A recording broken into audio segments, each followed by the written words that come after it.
안녕하세요. 금요사건 파일 디바제시카입니다. 1990년 1월 29일 새벽 1시 서울시 구로구에 위치한 한 상가에서 갑자기 비명이 울려 퍼졌습니다.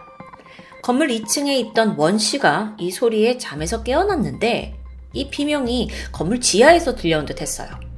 거긴 유흥업소 샛별 룸사롱이 자리하고 있던 곳이죠. 무슨 일인가 싶어서 지하 1층으로 내려갔는데 원 씨는 입구에서부터 심상치 않다는 걸 직감합니다. 벽 이곳저곳에 혈흔이 마구 묻어 있었기 때문이에요. 원 씨가 즉각 신고를 했고 잠시 후 경찰이 현장에 도착하게 되죠.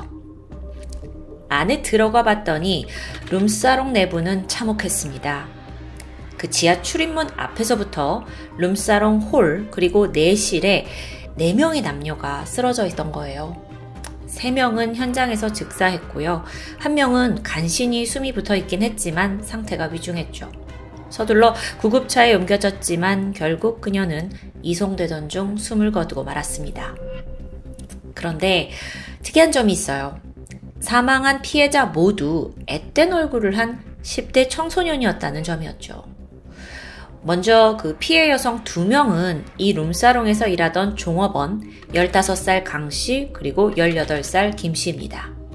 나머지 피해 남성 2명은 인근 당구장에서 일하던 종업원 16살 유씨 그리고 이 룸사롱에서 웨이터로 일하던 16살 김씨였습니다. 이들의 관계는 각자 피해 여성인 강씨 김씨와 연인 관계였고요. 10대 청소년 4명이 잔혹하게 살해당한 이 현장은요, 한마디로 아수라장이었습니다. 바닥에 피가 너무도 낭자해서 신발이 바닥에 붙어서 떨어지지 않았을 정도였다고 해요. 그런데 눈에 띄는 흔적이 있죠. 이 룸사롱 내부에서 출입구까지 벽면에 마구 찍혀있던 피 묻은 손자국인데요. 확인 결과 이건 피해자들 것이었습니다. 즉, 이 룸사롱에서 칼에 찔린 후에 필사적으로 밖으로 도망치려고 했던 흔적이에요. 하지만 기억하시죠? 시신은 안에서 발견되었습니다. 그러니까 범인이 도망가려는 이들을 다시 가게 안으로 끌고 들어온 후에 살해한 것으로 추정돼요. 더 끔찍한 건 이 피해자들의 상태였는데 그냥 단순히 칼에 찔린 정도가 아니었습니다. 거의 살점이 다 떨어져 나가고 뼈대가 보일 정도로 공격당해 있었어요. 아니 10대 아이들에게 이렇게 잔혹한 살인을 저지를 만큼 무슨 원한이 있었던 걸까요? 살인사건 이후 이 샛별 룸사롱의 사장과 경찰이 면담을 하던 중에 뜻밖의 이야기를 듣게 됩니다. 사장이 범인으로 짐작가는 사람이 있다면서 누군가를 지목해요. 그의 말에 따르면 사건이 벌어지기 불과 몇 시간 전인 밤 9시에 20대 초반 때는 청년 둘이 가게에 방문했다고 합니다. 둘 다 짧은 스포츠 머리를 하고 있었는데 자기들이 최근 교도소에서 막 출소를 한 거다라면서 이걸 또 자랑스럽게 털어놨죠. 두 사람 모두 호남지방 사투리를 썼고요. 손님으로 왔던 이 두 청년은 그날 피해자였던 종업원 강씨와 김씨를 옆에 앉혀두고 술을 마시기 시작합니다. 시간이 좀 지나서 계산을 할 무렵이 되었는데 이들이 여성들에게 함께 2차를 가자고 요구했지만 종업원들이 거절해요. 그때부터 두 청년이 객기를 부렸고요. 온갖 행패를 보이기 시작합니다. 이걸 보다 못한 룸사롱 사장이 개입을 해서 이 청년들은 결국 가게에서 쫓겨나게 되죠. 바로 이때 두 사람은 크게 분노하면서 두고 보라며 이를 갈았다고 해요. 다소 위협적인 행동을 보이기도 했고요. 이렇게 목을 칼로 긋는 신용을 했다는데요. 사장은 사실 이걸 달스럽게 여기진 않았어요. 오랜 기간 유흥업소를 운영하면서 별별 사람 다 만나봤기 때문이에요. 20대 초반 이 두 청년 또한 풋내기 양아치로 여겨졌습니다. 이후에 사장은 종업원들한테 일찍 퇴근해라 라고 당부한 후에 먼저 가게를 떠나게 되죠. 시간이 흘러 자정이 지난 새벽 12시 30분입니다. 마침 사장이 가게를 좀 확인할 겸 룸사롱에 전화를 걸었는데 아무도 받지 않았어요. 아까 그 일도 있고 불길한 느낌이 들어서 이내 평소 안면이 있던 옆 건물 당구장 알바생 유씨에게 확인 좀 해달라고 요청했던 겁니다.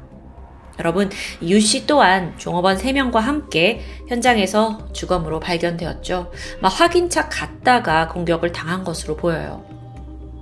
자, 지금까지의 행적으로 봤을 때 그 몇 시간 전 룸사롱에 왔었다는 바로 그 2 청년이 가장 유력한 용의자로 보입니다. 경찰은 이 증언을 바탕으로 수사를 진행했어요. 특히나 2명이 다 호남 지역 사투리를 썼다는 점에 주목해서 조사를 하던 중, 마침 이 사건 3주 전쯤에 전라남도 광주에 있는 한 술집에서도 유사한 범죄가 있었음을 파악합니다. 2 청년이 술집에서 여성 종업원을 살해했고 이로 인해 전국에 지명 수배령이 내려져 있던 상태예요. 이 사건의 용의자는 24살의 조경수와 22살의 김태화였죠. 경찰이 이 수배 전단을 입수해서 샛별 룸사롱 사장에게 보여주는데요. 그가 즉각 이 사람들 맞아요! 행패 부렸던 청년들이 맞다고 진술합니다. 조경수와 김태화. 행적을 조사해보니까 이들은 사건 직전까지 서울에 있는 가리봉동에 머물렀습니다. 여기가 샛별 룸사롱과 불과 1km 남짓한 가까운 거리예요. 즉 충분히 용의자로 가능성이 있다는 거죠. 그래서 서둘러 경찰이 이들이 머무는 곳을 찾았는데 행적을 이미 감춘 상황이었습니다. 안타깝게도 그 이후부터 사실 한동안 수사에 진척은 없었어요. 워낙 안정적인 거주지에 사는 사람들이 아니라서 어디로 갔는지 추적하기가 너무 어려웠던 거죠. 그런데 그 사이에 이 2인조는요, 계속해서 더 대담한 범행을 이어갑니다. 2월 1일, 2 사람은 서울 종로구에 있는 한 미용실에서 270만원어치의 금품을 갈취했어요. 이후 서울에서만 19번, 경기도 일대에서 18번에 걸쳐 미용실을 상대로 강도행각을 계속 저질렀습니다. 추정컨대 도주 자금을 벌기 위해서 이러는 것 같아요. 물론 이 과정에서 피해자들 그리고 목격자들의 신고가 계속 들어오긴 했는데요. 경찰은 번번이 체포에 실패를 했고 이쯤 되니까 경찰이 이거 제대로 수사하는 거 맞냐? 이렇게 비판의 목소리도 커졌습니다. 실제로도 당시 경찰은 이 둘의 미용실 연쇄 강도 사건을 상부에 제대로 보고하지 않았다는 게 드러나면서 책임자들이 다수 해직되는 일이 발생했고요. 자, 그러던 2월 14일입니다. 이게 장난 전화였는지 모르겠지만 경찰에 제가 조경수입니다 라고 하는 의문의 남성이 전화를 걸어왔어요. 그러면서 자수를 하겠다 이런 의사를 밝혔지만 실제로는 모습을 드러내지 않았거든요. 이런 식으로 이게 만약 제3자가 장난질을 한 거면 진짜 수사에 크게 방해되는 거예요. 근데 정말 조경수가 맞다면 경찰 입장에선 조경수에게 농락을 당한 것으로 보이죠. 어쨌든 경찰도 이런 어수선한 상황 속에서 포기하지 않고 끈질기게 수사를 이어갑니다. 그러던 중 결정적인 정보를 입수해요.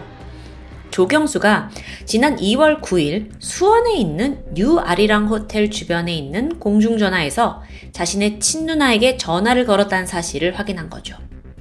이뿐만 아니라 조경수 지인들을 통해서 그가 평택에 있다라는 것까지 확보했습니다.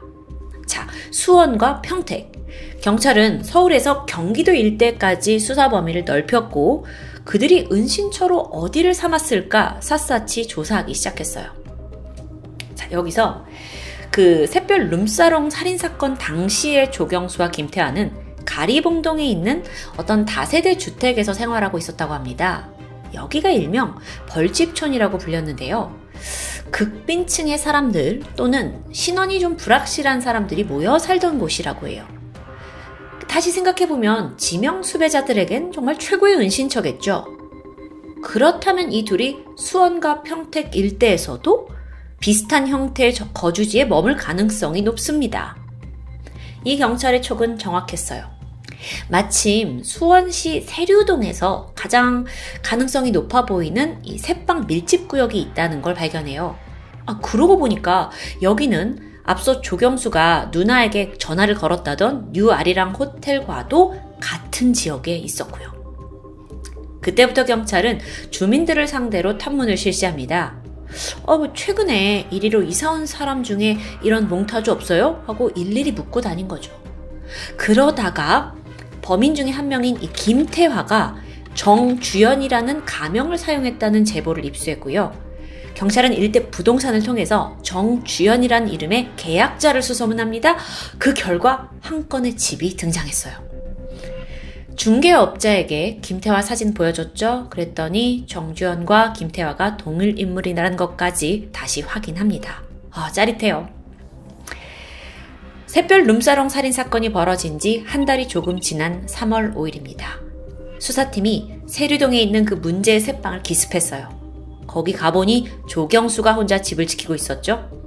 그는 경찰에게 흉기를 휘두르면서 막 잡히지 않으려고 저항했지만 결국 가스총을 맞고 검거됩니다.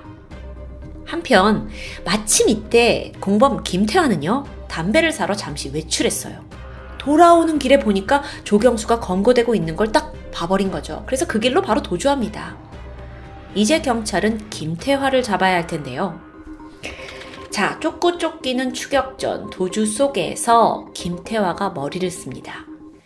그러니까 자신을 지금 쫓고 있는 형사들에게 혼란을 줘야 되겠는 거예요. 그래서 아주 대범한 거짓 제보를 하기 시작해요. 남부경찰서와 영등포경찰서에 각각 전화를 겁니다. 여보세요? 김태화가 새벽 3시 영등포경찰서 뒤편에 나타날 거니까 체포하세요. 이런 제보를 남기는 거예요. 아니, 이게 장난이든 아니든 조사를 하고 있는 경찰로선 무시할 수 없잖아요. 그래서 일단 현장에 출동을 했죠. 근데 또 문제가 있습니다. 당시에는 경찰들 사이에 공조 수사가 잘 이루어지지 않았던 때라고 해요. 그래서 남부서와 영등포서 경찰들이 다 이곳으로 모이게 된 거예요. 그럼 또 서로를 범인으로 오인하고 경찰끼리 총격전을 막 벌이는 촌극이 벌어지기도 했죠. 다행히 인명피해는 없었지만 계속해서 뭔가 범인에게 농락을 당하고 있는 안타까운 상황입니다. 그러던 3월 10일 한 언론사에 전화가 걸려왔습니다. 도주 중이던 김태화였죠. 그는 황당한 주장을 펼치기 시작해요. 자기가 저지른 범죄가 부자를 향한 사회의 심판이자 민주화를 위한 행동이라고 말하는 거예요. 여러분, 룸사롱에서 일하던 미성년자를 살해했는데 그게 지금 민주화요? 부자를 향한 사회의 심판? 이게 말이 되는 소린가요? 참. 어쨌든 이후에 그는 종로구에 있는 한 카페에서 경찰에게 전화를 겁니다. 그리고 자수 의사를 밝혀요. 출동을 경찰이 했고 바로 연행되었어요. 오잉? 생각보다 좀 순순히 잡혔죠? 그는 자기가 이렇게 순순히 자수를 한 이유에 대해서 앞서 조경수가 먼저 잡혀서 내가 좀 미안하고 의리상 혼자 살 수 없었다라고 밝혔습니다. 마치 의리를 지키는 것 마냥 말했지만 그에 앞서 자기가 저지른 살인과 범죄에 대한 죄책감은 전혀 찾아볼 수 없는 아이러니한 모습이었죠. 어쨌든 이렇게 사건 발생 41일 만에 살인범들 2명이 모두 검거됩니다. 조경수와 김태화. 이들은 어린 시절 고향 선후배 사이였어요. 1985년 고등학교를 다닐 때부터 특수강도 혐의로 구속이 되었고 3년을 복역한 후 1989년 12월 나란히 출소했죠. 그렇게 출소를 한 후에 이들에게 한 가지 목표가 생겼는데 딱 3천만 원을 모아서 술집을 차리자는 겁니다. 그러면 돈을 벌어야 하잖아요. 하지만 그들이 선택한 건 강도짓이었죠. 그리고 과감하게 범행에 뛰어듭니다. 처음에는 강도였지만 이 물불을 가리지 않다 보니까 더 나아가 살인까지 스스럼 없이 저지르게 된 거고요.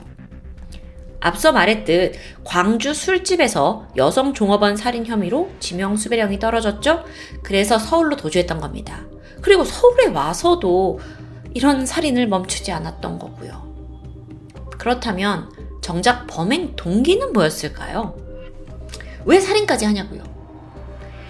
사건 당일 이들은 룸사롱 종업원들한테 무시를 당했다는 생각에 화를 참을 수 없었다고 해요. 그래서 업소에서 쫓겨난 후에 다시 은신처로 돌아가서 회칼을 가지고 룸사롱으로 돌아왔고요. 영업이 끝날 때까지 주변을 배회했습니다. 새벽 1시쯤 이 영업을 끝낸 룸사롱에 종업원 강씨, 김씨, 그리고 그들의 남자친구까지 총 4명이 모여서 술을 마시고 있었는데 그러다 벌컥 가게 문이 열렸고 조경수와 김태화가 칼을 들고 등장합니다. 이들은 정말 한 방으로 4명의 피해자들을 몰아넣었고요. 회칼로 무참히 공격했어요. 피해자들이 저항을 했지만 너무도 갑작스러운 공격이고 또 이들은 어린 청소년이잖아요. 속수무책으로 당하고 말았죠. 재판대에 선 두 공범은 1심과 2심에서 모두 사형 선고를 받습니다. 근데 두 사람이 뭐라고 하냐면 범행 당시에 우리가 술에 취해 있었지 않냐, 심신미약을 주장하는 거예요. 또 한 명은 나는 자수를 했으니까 감형을 해달라 라는 요구도 있었고요. 받아들여지지 않았습니다. 광주에서부터 서울까지 총 5명을 살해하고 37건에 달하는 특수 강도 행각을 벌인 조경수와 김태환은 사형이 확정됩니다. 그리고 1991년 12월 형이 집행되면서 형장의 이슬로 사라지게 되죠. 샛별 룸사롱 살인사건. 뒤돌아보면 범인이 잡히기까지 많은 거짓 제보가 수사를 방해했고요. 또 동시에 연쇄적인 범행이 정신없이 휘몰아쳤습니다. 그래서 지금껏 경찰에게 굉장히 곤혹스러웠던 사건 중 하나로 꼽히고 있다고 해요. 더구나 피해자가 모두 10대 청소년이라는 점은 이 사건을 좀 더 안타깝게 다가오게 하는데요. 아니, 애초에 유흥업소에 10대가 고용되면 안 되는 거잖아요. 그리고 그걸 안 된다고 막는 것도 어른의 역할이고요. 지금으로부터 30년도 더 전에 발생한 사건입니다. 하지만 과연 현재의 청소년들은 이런 위험으로부터 안전한지 의문이 들어요. 지난 2023년 2월 10대 청소년에게 접객과 성매매를 시킨 유흥업자가 실형을 선고받는 일이 있었죠. 최근에는 10대 제자를 유흥업소로 데려간 학원장이 구속되기도 했습니다. 세월이 흘렀지만 지금까지도 미성년자에 대한 사회보호는 여전히 좀 미숙한 편인데요. 개인적인 바람이 있다면 이 금요사건 파일이 단순히 과거의 사건을 소개하는 것에 끝나지 않길 바랍니다. 그 비극을 되풀이하지 않기 위해서 과거 사건들이 우리에게 주고 있는 메시지를 꼭 기억하고 싶습니다. 지금까지 금요사건 파일 디바제시카입니다.